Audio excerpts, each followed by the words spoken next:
상대방들 조금 상황 짚어보도록 할 텐데요. 자, 오늘의 이슈 토크 주제 화면으로 먼저 확인하시죠. 네, 오늘의 이슈 토크 주제입니다. 미국 대중 관세 유지 결정 본격 조정 시작되나? 자, 이런 주제로 오늘 두 분과 함께 이야기를 나누어 보도록 할 텐데요. 네, 서명식 직전에 이제 미국 측에서는 대중국 관세를 감축하지 않을 거다라는 이런 보도가 좀 나오고 있습니다. 그러면서 어제 미징시가 혼조로 마감되는 등 조금 영향을 받고 있는 것 같은데요.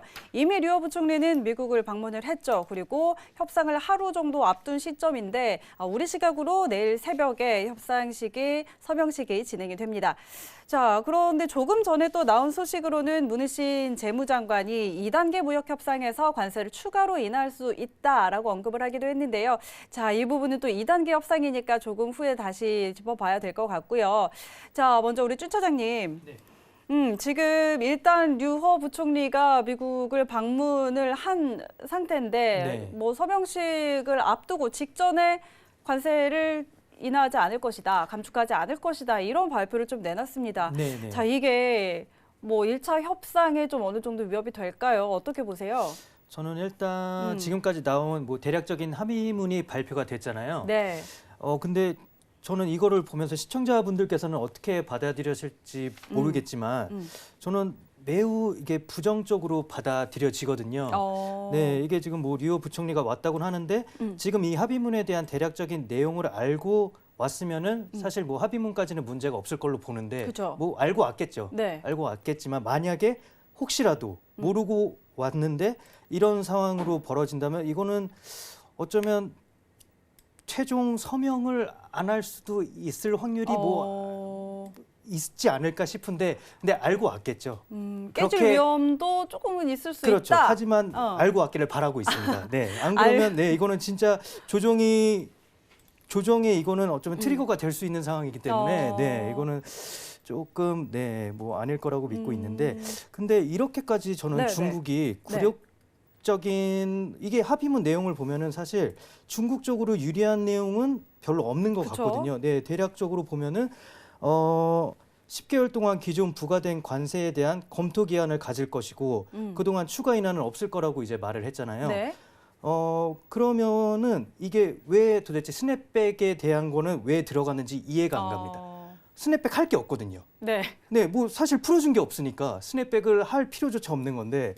네, 그리고 뭐 현재 이게 지금 보면 2018년 초에 이제 3.1% 단계적 이제 처음 관세율을 보이면서 이제 단계적으로 인상이 되면서 현재 21%까지 왔고 이 합의문으로 인해서 19.3%까지 이제 인하될 예정이라고 하거든요.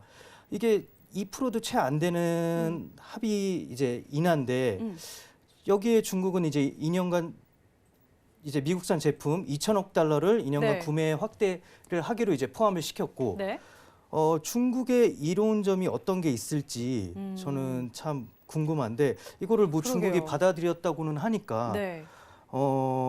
참 그렇습니다. 이게 저는 중국이 이렇게까지 어려웠었나 하는 생각이 들기도 하고 네. 이게 중국 쪽 입장에서 보면은 중국은 어떻게 보면 최악의 사태는 막았다 정도로 볼 수 있을 거고 트럼프 쪽에서 생각하면은 트럼프는 대선까지 이제 10개월 동안 검토 기한을 가진다고 하니까 네. 이미 2차 협상은 이제 내년으로 거의 확실시 됐다고 봐도 될 것 같은데 10개월이면 대선인데 대선까지 어쩌면 미국은 중국을 견제하고 컨트롤할 수 있다라는 거를 보여줄 수도 있을 뿐더러 대선 이제 트럼프를 이제 지지하는 극 지지층들이 있잖아요. 네, 극 지지층들은 트럼프의 이런 행보가 상당히 유리하게 작용할 것으로 보이고 대선까지 미국 측 입장에서는 되게 유리한 트럼프 측 입장에서는 네. 상당히 유리하게 끌고 갈 수 있을 걸로 보이는데 네 이거는 뭐 합의문이 발표되면 최종 합의문이 어떻게 나오느냐에 따라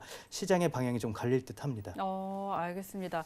일단 좀 시장에 부정적인 영향을 미칠 수도 있을 것 같고요. 그리고 사실 미중 무역 협상에 대한 기대감에 좀 증시가 올라온 부분이 있기 때문에 뭐 협상이 되든 안 되든 조정은 나올 것이다. 이런 관측들이 좀 나오고 있는데 조정을 좀 받겠죠?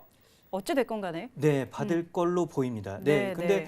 어떻게 또 다른 한편으로 생각하면 합의문 발표 이제 대략적인 나온 합의문이 상당히 부정적이었기 때문에 네. 이제 한국 시간으로 새벽이죠. 새벽에 네. 최종 서명이 끝나고 최종 합의문이 발표가 된다면은 시장이 받아들이는 영향은 또 이미 뭐 악재로 받아들였기 때문에 조금 뭐 영향은 좀 덜할 수도 있을 것 같은데 아무튼 시장에는 지금 시장에 뭐 아까도 나왔듯이 뭐 버블 네, 네. 경고가 있었잖아요. 그렇죠. 그럴 때 시장은 어떻게든 약간 하락의 핑계를 찾지 않을까 싶기도 하고 네, 그런 상황입니다. 네, 일단은 네, 혼조세를 알겠습니다. 계속 보일 걸로 보입니다. 자, 조금 부정적인 영향은 미치겠지만 이미 지금 부정적인 뉴스를 시장에 받아들였고 그렇기 때문에 막상 합의 서명식 이후에는 그런 영향이 조금 덜할 수도 있다 이런 이야기를 좀 해주셨고요. 자, 그럼 우리 외환용 트레이더님, 예. 자 미중 무역 협상 지금 이야기 나오고 있는데 예.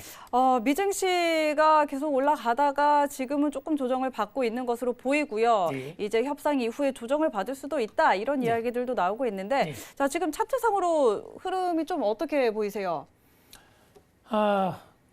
그러면 또 한번 조금 과거를 얘기할게요. 네. 10월 14일부터 제가 저번 강연에 우리 그 서울경제 주체로 한번 한 데서도 말씀드렸지만 단순하게 생각하셔야 됩니다. 우리 해설위원님이 아주 자세히 설명했으니까는 그 이론은 습득하시고요. 매매를 하시는 분들은 누누이 얘기했지만 주식 같은 경우는 올라가지만 수익 나지만 선물은 내려가도 수익 납니다. 그렇기 때문에 S&P는 제가 10월 14일부터 주구장창 계속 상방으로 얘기했습니다. 수익 나는 방법은 물량을 줄이는 방법. 다만 오늘 혹시나 매매하시는 분들을 위해서 좀 팁을 드리면은 네. 이 차트를 보시나 여기 근데 되게 간단하게 보시면 됩니다. 뭐 나중에 그 질문하실 분도 계시는데 자 어저께 17시에 3275.25를 찍고 좀 올렸습니다. 좀 추세로 보실 분들은 그 분봉 60분봉을 보시고요. 네. 그냥 쉽게 딱 그 전저점을 보시기 바랍니다. 그러면 3275입니다. 지금 오늘 지금 3277.75를 찍고 지금 약간 횡보를 하고 있습니다. 그러면은 S&P를 매매하실 분들은 이 자리에서 어떻게 해야 되냐? 여러 가지 이슈가 많기 때문에 매매를 안 들어가신 분들은 차라리 3275.25를 깨지면은 매도로 들어가시기 바랍니다.